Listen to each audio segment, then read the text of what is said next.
आप सोच रहे होंगे कि कल पेट्रोल 2 सस्ता हुआ या 3 महंगा हुआ। अरे भाई ये तो सिर्फ ट्रेलर है, असली फिल्म तो पीछे बन रही है। क्या आपको पता है कि जिस कच्चे तेल को समंदर से निकाला जाता है उसकी असली कीमत क्या है, और वो आपकी टंकी तक आते आते सोने के भाव क्यों बिकने लगता है? आज पूरा कच्चा चिट्ठा खोलेंगे, ऐसा सच जो टीवी न्यूज वाले आपको कभी नहीं बताएंगे। बिल्कुल आसान भाषा में, ठेठ अंदाज में समझेंगे कि ये तेल का खेल आपकी जेब को कैसे खोखला कर रहा है। देखिए भाई, एक बात बिल्कुल साफ साफ कह रहे हैं, आपने तो चेहरा दिखाने वाले चैनल्स को बहुत सपोर्ट किया है। अब मैं बिना चेहरा दिखाए सिर्फ अपनी आवाज पर यह वीडियो बना रहा हूं। अब देखते हैं कि इसमें कौन कितना लोग हमको सपोर्ट करता है। अगर आप लोग वाकई में देश की इस सच्चाई को जानना चाहते हैं और मुझे पसंद करते हैं तो बस वीडियो को लाइक करके कमेंट में जय हिंद लिख दीजिए और चैनल को सब्सक्राइब कर लीजिए। चलिए अब सीधे मुद्दे पर आते हैं और समझते हैं पूरा गणित। जब हम और आप पेट्रोल पंप पर जाते हैं और कहते हैं कि भैया 1 लीटर डाल दो, तो हमारे दिमाग में आता है कि सरकार हमसे बहुत ज्यादा पैसा ले रही है। लेकिन इसके पीछे की क्रोनोलॉजी समझिए। सबसे पहले बात करते हैं क्रूड ऑयल यानी कच्चे तेल की। ये कच्चा तेल कोई सीधा कुएं से निकला और गाड़ी में डाल लिया, ऐसा नहीं होता भाई। ये एकदम गाढ़ा, काला और बदबूदार कीचड़ जैसा होता है। इसको नापा जाता है बैरल में। अब बहुत से लोग कंफ्यूज हो जाते हैं कि ये बैरल क्या बला है। अरे सीधा सीधा समझो, 1 बैरल का मतलब होता है लगभग 159 लीटर।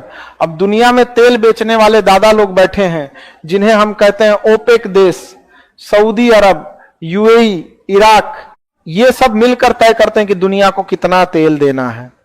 अब मान लीजिए इंटरनेशनल मार्केट में कच्चे तेल की कीमत चल रही है $70 या $80 प्रति बैरल।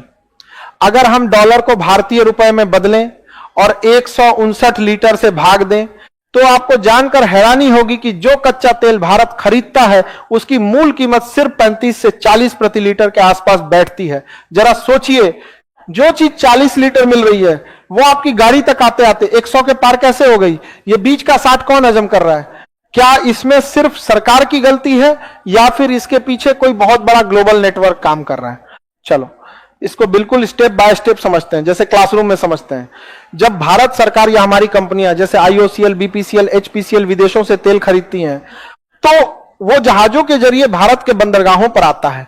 वहां से इसे भेजा जाता है रिफाइनरी में, जैसे जामनगर रिफाइनरी या डिगबोई रिफाइनरी। रिफाइनरी में इस काले गाढ़े तेल को बड़े बड़े बॉयलर्स में उबाला जाता है। इसे कहते हैं फ्रैक्शनल डिस्टिलेशन। अब विज्ञान समझिए, अलग अलग तापमान पर इस तेल में से अलग अलग चीजें निकलती हैं। सबसे ऊपर निकलती है एलपीजी गैस, फिर निकलता है पेट्रोल जिसे टेक्निकल भाषा में गैसोलीन कहते हैं, फिर निकलता है केरोसिन यानी मिट्टी का तेल, फिर डीजल, और जो सबसे नीचे बच जाता है थक्का, उससे बनती है सड़कों पर बिछने वाली डामर। अब इस पूरी रिफाइनिंग की प्रक्रिया में यानी तेल को साफ करने में कंपनियों का कुछ खर्चा आता है जिसे रिफाइनरी कॉस्ट कहते हैं। इसमें तेल को साफ करने का भाड़ा, कंपनियों का मुनाफा सब जोड़ लें तो भी इसकी कीमत 45 से 48 लीटर से ज्यादा नहीं होती। यानी रिफाइनरी से जब पेट्रोल बाहर निकलता है तो वो 50 से कम का होता है।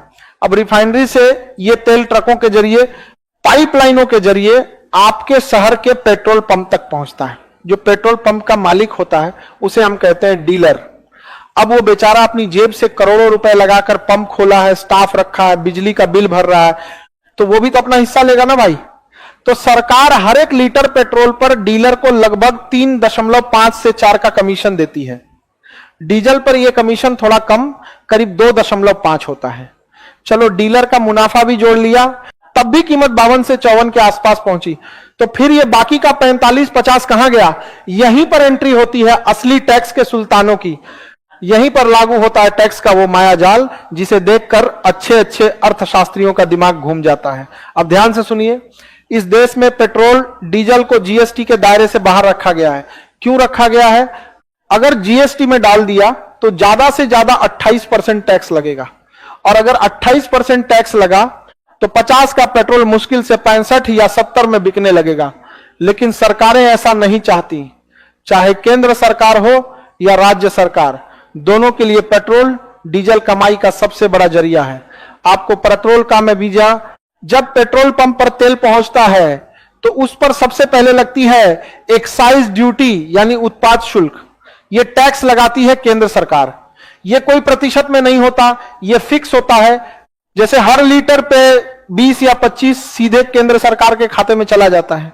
इसके बाद जब वो तेल उस राज्य की सीमा में बिकता है तो राज्य सरकार उस पर ठोकती है वैट, यानी वैल्यू एडेड टैक्स या सेल्स टैक्स। अब हर राज्य का वैट अलग अलग होता है। महाराष्ट्र में अलग है, बिहार में अलग है, यूपी में अलग है और अंडमान निकोबार में अलग है। यही कारण है कि आपको पोर्ट ब्लेयर में पेट्रोल सस्ता मिलेगा और मुंबई या भोपाल में सबसे महंगा।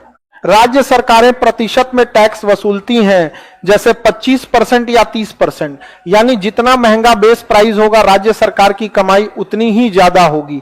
अब आप खुद सोचिए, 50 के माल पे 25 केंद्र ने लिया, 20 राज्य ने लिया, कुल मिलाकर 45 तो सिर्फ टैक्स हो गया। यानी आप अपनी गाड़ी में 100 का पेट्रोल डलवाते हैं तो असल में 50 का तेल होता है और 50 सरकार को टैक्स देकर आते हैं। लेकिन रुकिए, कहानी यहीं खत्म नहीं होती। यह तो सिर्फ अंदरूनी गणित है। असली भूकंप तब आता है जब दुनिया के बाजार में कच्चे तेल की लड़ाई शुरू होती है। रूस यूक्रेन का युद्ध हो या मिडिल ईस्ट का तनाव हो, जैसे ही वहां एक पटाखा भी फूटता है, यहां हमारे देश में पेट्रोल की कीमतें आसमान छूने लगती हैं। ऐसा क्यों होता है? भारत अपनी जरूरत का 85% से ज्यादा तेल बाहर से क्यों मंगाता है? क्या हमारे देश में तेल नहीं है? अगर है तो हम उसे निकालते क्यों नहीं? इन सारे सुलगते हुए सवालों के जवाब रूस के साथ भारत की वो सीक्रेट डील जिसने अमेरिका को भी हिलाकर रख दिया था, और आने वाले दिनों में आपकी जेब पर इसका क्या असर पड़ने वाला है। कैसे आपकी जेब से निकलने वाले 100 में से 50 तो सीधे टैक्स के सुल्तानों के खाते में चला जाता है, और कैसे दुनिया के किसी कोने में एक पटाखा फूटने से भारत में पेट्रोल डीजल की कीमतें आसमान छूने लगती हैं। अब आज के इस दूसरे भाग में हम उसी बड़े सवाल से पर्दा उठाएंगे कि आखिर भारत अपनी जरूरत का 85% से ज्यादा कच्चा तेल बाहर के देशों से क्यों मंगाता है। क्या हमारे अपने देश में तेल का कुआं नहीं है?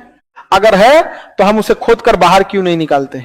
और सबसे बड़ी बात, रूस यूक्रेन युद्ध के दौरान भारत ने अमेरिका की आंखों में आंखें डालकर जो सीक्रेट डील की, उसका पूरा सच क्या है, आज बिल्कुल आसान भाषा में समझेंगे।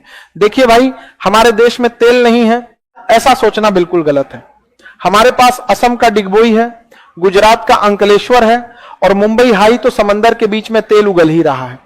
लेकिन समस्या यह है कि जितना तेल हमारे पास मौजूद है वो हमारी कुल जरूरत का सिर्फ 15% ही पूरा कर पाता है।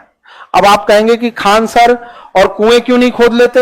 अरे भाई, तेल का कुआं खोजना कोई पानी का बोरिंग कराना नहीं है कि मिस्त्री को बुलाया और गड्ढा खोद दिया। तेल का पता लगाने के लिए अरबों खरबों रुपए की मशीनें लगती हैं, जिसे सीस्मिक सर्वे कहते हैं। समंदर की गहराइयों में या जमीन के हजारों फीट नीचे यह पता लगाना पड़ता है कि वहां तेल है भी या नहीं। और मान लीजिए कि पता चल भी गया तो उसे बाहर निकालने की जो तकनीक और खर्च है वो इतना ज्यादा है कि कई बार बाहर से तेल मंगाना देश को ज्यादा सस्ता पड़ता है।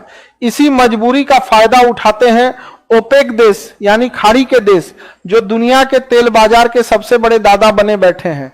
ये देश जब चाहते हैं तेल का उत्पादन कम कर देते हैं ताकि दुनिया में किल्लत हो और दाम बढ़ जाए। अगर आप लोग वाकई में देश की इस सच्चाई को जानना चाहते हैं और मुझे पसंद करते हैं तो बस वीडियो को लाइक करके कमेंट में जय हिंद लिख दीजिए और चैनल को सब्सक्राइब कर लीजिए।